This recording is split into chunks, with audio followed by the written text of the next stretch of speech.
দুপুর এখন 1:10 আর এই মুহূর্তে আমি এখন ভাত বসালাম।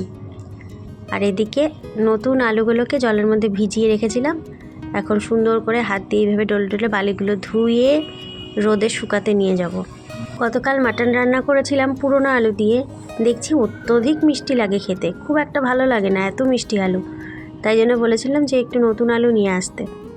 নতুন আলুগুলোর মধ্যে এত বালি থাকে, একটু জলে ভিজিয়ে রেখে ডলে ধুয়ে শুকিয়ে রাখলে তাহলে আর সবজি কাটার সময় বটির মধ্যে ওরকম বালি ঝুলি লাগে না, না হলে অন্যান্য সবজিতেও বালি বালি হয়ে যায়। আজকে খাবো আলু সেদ্ধ, ডাল সেদ্ধ, ভাত। রান্নাবান্না খাওয়া দাওয়া নিয়ে যে বেশি ঝামেলা করে সেই লোকের আজকে অন্য জায়গায় নিমন্ত্রণ। দুপুরে রান্নাবান্নার চাপ কম থাকা মানে আমার সেদিন লটারি লেগে যাওয়ার মতো অবস্থা হয়। ডালটা সেদ্ধ করেছি কৌটোই করে ভাতের মধ্যে দিয়ে, আর আলুগুলোকে দিয়ে দিয়েছিলাম ভাতে।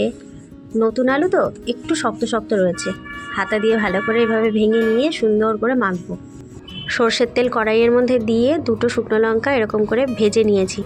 ডাঁটি শুদ্ধই ভাজা করেছি। এই ডাঁটিগুলো ভাঙার যে শব্দটা হয় না, আমার হেভি ভালো লাগে।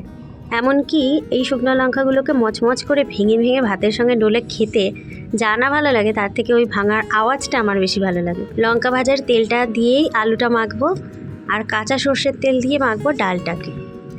এইভাবে ডাল সিদ্ধ আলু সেদ্ধ মাখা আমার মা আর আমার ঠাকুমা খুব ভালো খেত। আমিও একদম পরপর সেই রকমটাই শিখে নিয়েছি। সকাল থেকেই আমার আজকে মনে হচ্ছিল একটু সেদ্ধ সেদ্ধ খাওয়ার, দুপুরবেলায় রান্নাটাকে না করার। ও বাবা, যেমন ভাবনা, ভগবান যে কীভাবে আমার লটারি আজকে দিয়ে দিল। এই সেদ্ধগুলোর সঙ্গে যদি একটু বেগুন ভাজা হয় আর একটু জমে যায়।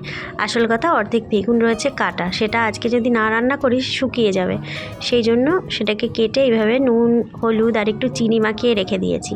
আর একটা ডিমের পোচ বানিয়ে নিলে একদম কমপ্লিট। বাড়ির গাছের কাঁচা লঙ্কা সবই তুলে এনে দিয়েছে। শশা কেটে নিয়েছি, গাজর, পেঁয়াজ আর কটা মটরশুঁটি ছাড়িয়ে নিয়েছি। বহুদিন পর মন মতন একটা কম্প্যাক্ট থালা নিজের জন্য গুছিয়ে নিয়ে বসলাম। দুপুরবেলা খেয়ে উঠতে না উঠতেই রোদটা প্রায় পড়ে যায়। সকাল থেকেই যা হাওয়া দিচ্ছে, আজকে একদম জমিয়ে ঠান্ডা পড়বে। একটা শাকালু কেটে বিট নুন মাখিয়ে দিয়ে দিয়েছি, আর একটা লেবু নিয়ে এসে বসেছে। আর এদিকে আলুগুলোকে ধুয়ে ছাদে একদিকে দিয়ে গেছি, রোদ চলে গেছে আর একদিকে। সেগুলোকে একটু ঠিক করে দিলাম, প্রায় শুকিয়ে গেছে। ধনেপাতা গাছের অবস্থা খুব শোচনীয় হয়ে এসেছে।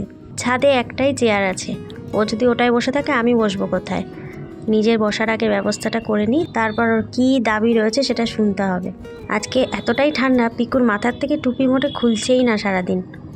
ম্যাটটা পাততে না পাততেই একটু একটু করে ওর উপরে এসে বসে পড়েছে। চেয়ারটা থাকেই আমার শুকনো জামা কাপড় রাখার জন্য। শাকালু আর কমলা লেবু সবসময় রোদে বসে খেলেই তার মজা পাওয়া যায়।